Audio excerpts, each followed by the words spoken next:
mengasihi Tuhan atau orang yang mempercayai Yesus telah naik ke surga, ada dampak yang ketiga tadi. Makin mengasihi Tuhan, makin dekat dengan Tuhan, makin bersandar kepada Tuhan. Rasanya kalau tidak ketemu Tuhan sehari saja, saudara-saudara, itu bagikan seorang yang baru berpacaran, berbunga-bunga, saudara-saudara, kepinginnya hanya mau ketemu. Saudara, hal yang sama harus terjadi dalam hidup kita. Bahwa bangun pagi kita rindu jumpa Tuhan, sebelum kita tidur kita rindu jumpa Tuhan, sebelum kita bekerja kita rindu jumpa Tuhan. Baik Bapak Ibu, Shalom, selamat malam, selamat jumpa lagi bersama saya Pendeta Jerry Adu, Gembala Sidang Gereja Sidang Jemaat Allah Nazaret Tofa Kupang. Ibu Bapak yang diberkati Tuhan, hari ini seluruh dunia, khusus orang-orang percaya, merayakan satu ibadah yang memperingati naiknya Tuhan kita Yesus Kristus ke sorga. Dan saya masih ada di seputaran topik ini, dan saya mau kasih tema malam hari ini, dampak kenaikan Yesus ke sorga bagi orang percaya. Tema kita malam hari ini adalah dampak kenaikan Yesus ke sorga bagi orang percaya. Ibu Bapak sekalian, kita buka Lukas 24 ayat 50 sampai 53. Lalu Yesus membawa mereka keluar kota sampai dekat Betania. Perhatikan baik-baik. Di situ ia mengangkat tangannya dan kata Alkitab memberkati mereka. Dan ketika ia sedang memberkati mereka, ia berpisah dari mereka dan terangkat ke sorga. Ayat 52, mereka sujud menyembah kepadanya, lalu mereka pulang ke Yerusalem dengan sangat bersukacita. Mereka senantiasa berada di dalam bait Allah dan memuliakan Allah. Tadi saya bilang bahwa ini masih seputaran kenaikan Yesus ke sorga. Dalam memperingati hari kenaikan Yesus ke sorga. Tema saya sekali lagi, saya mau sampaikan dampak kenaikan Yesus ke sorga bagi orang percaya. Saudara-saudara, setiap orang Kristen pasti tahu bahwa Yesus naik ke sorga yang dirayakan hari ini. Dan setelah 10 hari setelah Yesus naik ke sorga, disebut sebagai hari Pentakosta. Penta berasal dari kata 50. Itu sebabnya Pentakosta artinya hari yang ke-50. Nah, saya tidak akan jelaskan Pentakosta, tetapi saya akan fokuskan pada tema malam hari ini, yaitu dampak kenaikan atau dampak naiknya Yesus ke sorga bagi orang percaya. Setiap orang mengaku bahwa dia Kristen, setiap orang mengaku bahwa dia orang percaya. Setiap orang Kristen mengaku bahwa Tuhan kami sudah naik ke sorga.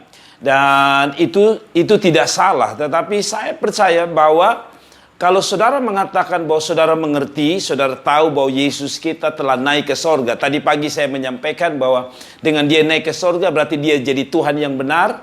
Dia berarti mencurahkan kuasanya kepada kita dan sorga menjadi pasti bagi kita. Itu adalah makna daripada kenaikan Yesus ke sorga. Persoalannya adalah, adakah dampak bagi saudara dan saya sebagai orang percaya? Harusnya ketika Yesus naik ke sorga itu bukan hanya sekedar sebuah pengetahuan. Yesus naik ke sorga bukan hanya sekedar sebuah liturgi bahwa hari ini kita memperingati dia naik ke sorga.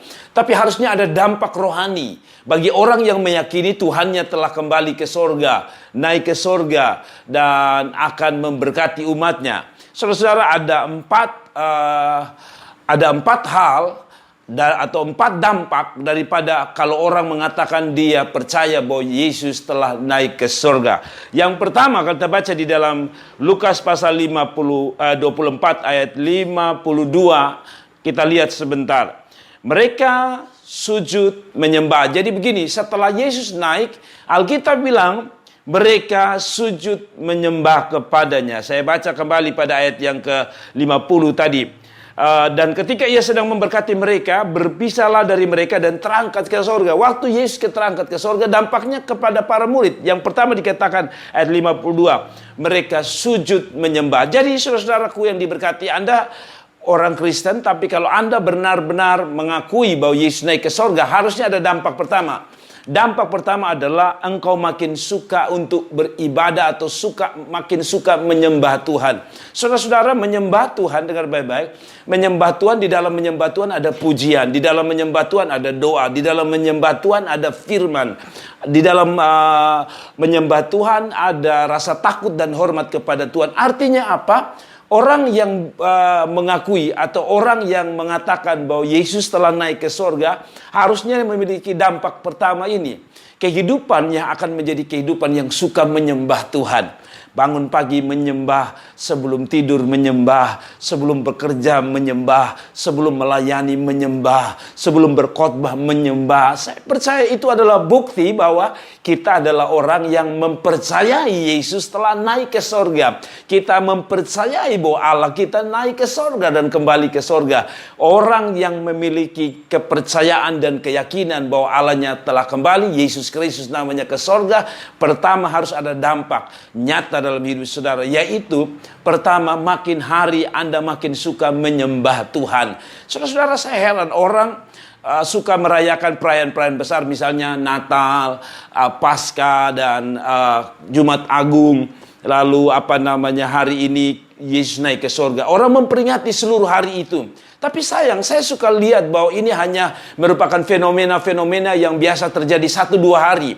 Setelah itu hanya merupakan euforia. Seperti orang hanya merayakan 1-2 hari karena sebuah perayaan besar. Tapi setelah 1-2 hari, semangat Natal, semangat Paskah, semangat Jumat Agung, semangat hari ini kenaikan Yesus seperti hilang di telan waktu. Tapi Alkitab berkata, kalau engkau berkata dia telah naik ke surga, salah satu tanda engkau akan lebih suka nyembah dia. Kenapa engkau suka sembah dia? Karena yang kembali adalah Allah. Kalau dia Allah, berarti engkau akan suka menyembah kepadanya. Yang kedua, ibu bapak sekalian, tanda bahwa orang itu percaya, meyakini dia telah naik, Yesus telah naik ke sorga adalah yang kedua, ada sukacita. Saudara-saudaraku yang diberkati Tuhan.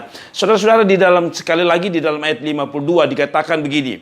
Bukan hanya mereka sujud menyembahnya, lalu mereka pulang ke Yerusalem, tempat mereka tinggal, tempat mereka berdomisili, tempat mereka bekerja, tempat mereka melayani. Dikatakan mereka pulang ke Yerusalem dengan sangat bersukacita. Saudara-saudaraku yang diberkati Tuhan, orang yang mengalami atau orang yang meyakini bahwa Yesus Kristus telah naik ke sorga, ciri khas yang kedua adalah ada sukacita. Saudara-saudara, hidup memang penuh persoalan, hidup memang ada tantangan, hidup memang ada pergumulan, tetapi Allah selalu menghibur kita. Allah selalu memberi kita sukacita untuk dapat menanggung segala perkara. Itu sebabnya Paulus berkata, segala perkara dapat kutanggung di dalam Dia. Saudara-saudaraku yang diberkati Tuhan, hidup ini memang ada persoalan, tapi jangan menampakkan diri bahwa saudara punya persoalan. Jangan sampai menampakkan diri bahwa kita adalah orang-orang yang kalah. Kita mungkin punya persoalan, tapi kita yang punya Allah, kita yang punya Tuhan yang telah naik ke sorga. Harus kita buktikan bahwa apapun boleh terjadi, tetapi sukacita dan pengharapan di dalam Tuhan harus tetap ada. Saudara-saudaraku yang diberkati Tuhan, saya mau bilang kepada saudara bahwa sekali lagi hidup ada badai, hidup ada tantangan, tetapi menjadi orang yang tetap bersukacita adalah sebuah pilihan dalam hidup saudara. Alkitab berkata setelah dia naik ke surga, mereka bersukacita. Saudara-saudaraku yang diberkati Tuhan, kenapa bersukacita? Karena kepastian ke surga makin menjadi pasti di dalam hidup mereka. Kenapa mereka bersukacita? Karena mereka baru saja mengalami perjumpaan dengan Tuhan. Saudara-saudaraku yang diberkati Tuhan, orang bisa bersukacita bukan karena dia punya uang semata, bukan karena dia punya kekayaan semata, bukan karena dia punya kesenangan-kesenangan dunia semata. Tapi saya percaya seperti janji firman Allah, Roh naik ke surga, Yesus Kristus akan berdampak pada kehidupanmu, bahwa ada sukacita yang akan memimpin setiap perjalanan hidup saudara. Yang ketiga, ibu bapak sekalian, ada dampak yang harusnya muncul dari setiap orang yang mengatakan dia percaya akan Yesus yang telah naik ke sorga. Saudara-saudara, bukan hanya sebuah sejarah bahwa Yesus telah naik ke sorga 2000 tahun yang lalu. Tetapi mungkin kita tidak menyaksikan langsung. Tapi dampak daripada roh dia naik ke sorga itu harus ada. Yang ketiga adalah, tandanya adalah makin suka dan bersemangat untuk beribadah atau dekat dengan Tuhan. Poin yang ketiga, orang yang memahami bahwa Yesus telah naik ke surga, ada dampak ketiga. Yaitu bagi orang percaya ada dampak yang ketiga, yaitu makin bersemangat untuk beribadah atau makin semangat untuk dekat dengan Tuhan. Mari kita baca ayat yang ke-53. Mereka senantiasa di dalam mana? Berada di dalam bait Allah. Saudara lihat ini. Setelah Yesus naik ke surga, kalau saudara baca waktu Yesus mati, setelah Yesus mati, ibu bapak tahu, para murid justru pergi kembali ke nelayan, mereka kembali pada pekerjaan lama mereka, pada kehidupan lama kalau boleh saya bilang. Tapi setelah Yesus naik ke surga, berbeda. Alkitab berkata, mereka ada di dalam bait Allah. Selalu, kata Alkitab, senantiasa, selalu berada di dalam bait Allah. Saya tidak bilang bahwa saudara bangun pagi, tak usah masak, saudara ke gereja, saudara cari Tuhan, saudara berdoa. Saya tidak bilang bahwa saudara tinggalkan pekerjaanmu, saya tidak bilang bahwa melayani Tuhan itu lebih kudus daripada orang yang bekerja di kantor. Tidak, saya tidak bilang begitu. Tapi maksud saya adalah, kalau saudara benar-benar orang percaya yang meyakini Yesus telah naik ke surga 2000 tahun yang lalu, saudara meyakini bahwa dia Tuhan, dia Allah, harusnya poin ketiga, dampak ketiga ini harus ada dalam hidup saudara, yaitu makin hari kita makin suka dekat dengan Tuhan. Ketika mereka ada di bait Allah, siapa yang punya bait Allah? Tuhan, Allah itu sendiri. Saudara sekali, saya bilang bahwa makin hari Anda harus makin cinta Tuhan, makin hari Anda harus mengasihi Tuhan, makin hari hidupmu makin lebih suka dan intim dengan Tuhan.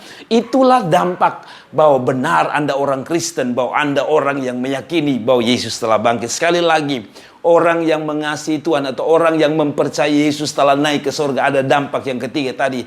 Makin mengasihi Tuhan, makin dekat dengan Tuhan, makin bersandar kepada Tuhan. Rasanya kalau tidak ketemu Tuhan sehari saja, saudara-saudara, itu bagikan seorang yang baru berpacaran, berbunga-bunga, saudara-saudara, kepinginnya hanya mau ketemu. Saudara, hal yang sama harus terjadi dalam hidup kita, bahwa bangun pagi kita rindu jumpa Tuhan, sebelum kita tidur kita rindu jumpa Tuhan, sebelum kita bekerja kita rindu jumpa Tuhan. Apapun yang kita mau kerjakan, kita selalu cari Tuhan. Saudara-saudaraku yang diberkati, kiranya ini harus menjadi dampak yang jelas dalam hidup kita orang percaya. Dan yang terakhir, Alkitab berkata di dalam Lukas pasal 24 ayat 53 ayat terakhir, dikatakan begini, mereka senantiasa berada dalam bait Allah dan memuliakan Allah. Saudara-saudara, kata terakhir setelah Yesus terangkat menurut catatan adalah, dan mereka selalu memuliakan Tuhan.